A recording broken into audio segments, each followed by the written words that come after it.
Hi guys, Coach Greg here, and today we're going to go over some different things you can do with rice bag toys. So, if you don't know a rice bag toy, here's what they are. I have a small one right here. It's just a small bag filled with rice. I put some beads in it, and you can kind of move it and shift around and uncover different beads. You can hide them, and just kind of move it around. It's a fun little fidget. You can do your whole hand, or you can do individual fingers. I have this small one here. I also have another small one where you can see I put letters in it. And then I have a big one where I have different color beads and it's just a lot bigger and heavier.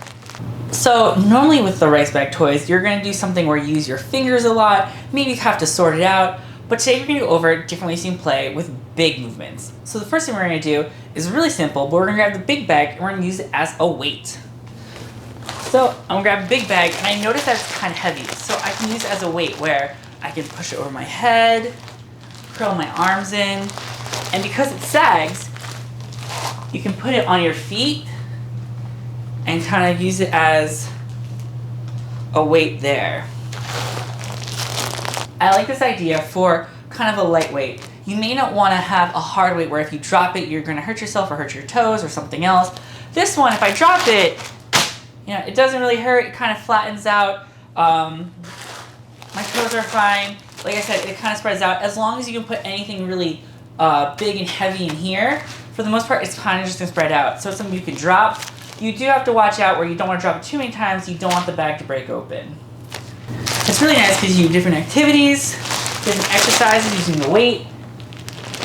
And it's not a lot of weight, so you won't get hurt. You can always adjust it. You can make it lighter or heavier. All right, so that is it for the big bag. Let's move to the little bags. The little ones can be a lot of fun. Kind of just a basic way. You can use them as a rice bag instead of a bean bag. So I can just throw them here, or I can play another game where I can throw them, and you see it's not like a ball, the ball's gonna keep rolling. This is gonna land, it's gonna plop, and it's gonna stay where it is. So again, I just kind of have a little hoop here. You can kind of just play a toss and take turns, see who makes it in. Try different types of throws. You can do overhand, around the back. You do fancy throws. The other thing that's nice is if you're on a table, you can also knock it off. So if I'm here and I have my target underneath, I can put my hand on the table and slide it off. It's heavy enough where I'm going to have to give some muscle effort, but it's not so heavy and hard that I'm really gonna have to push and it's gonna be hard for me to control. I think it'd be really nice if you have it on a table and you can push it off sideways or pull it off into a basket.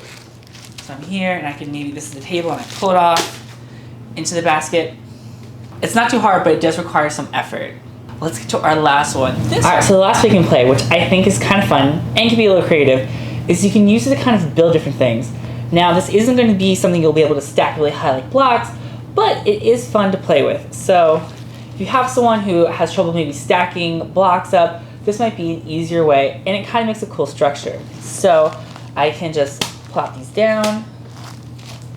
You can pile them on top. Doesn't have to be beautiful. Doesn't have to be perfect, I mean. And here, I kind of made a little house.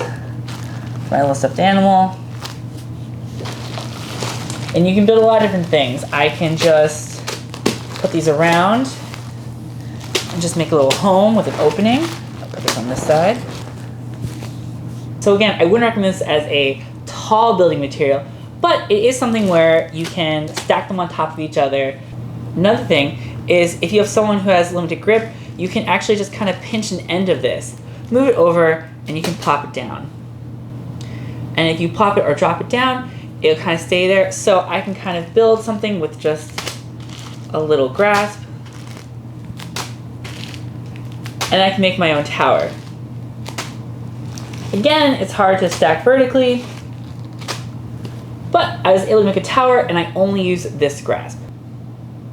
Remember, if you want this at home, it's pretty simple. You just take a bag, fill with rice, put something you want in that is safe, And then I just put some tape over the top, so if they do come open, the tape will stop it from completely coming open and making a mess. And if you're going to do the building or the throwing, bring in other toys and have fun with them together. Like I'm using a stuffed animal and I had a little hoop over here. You can bring in other things to knock them down, or you can bring in cars, trains, dolls, whatever's fun for you. I hope you guys enjoyed other ways you can play with rice bags. If you enjoyed this video, hit the like button and subscribe for more fun kid games and kid activities. Alright everyone, have fun!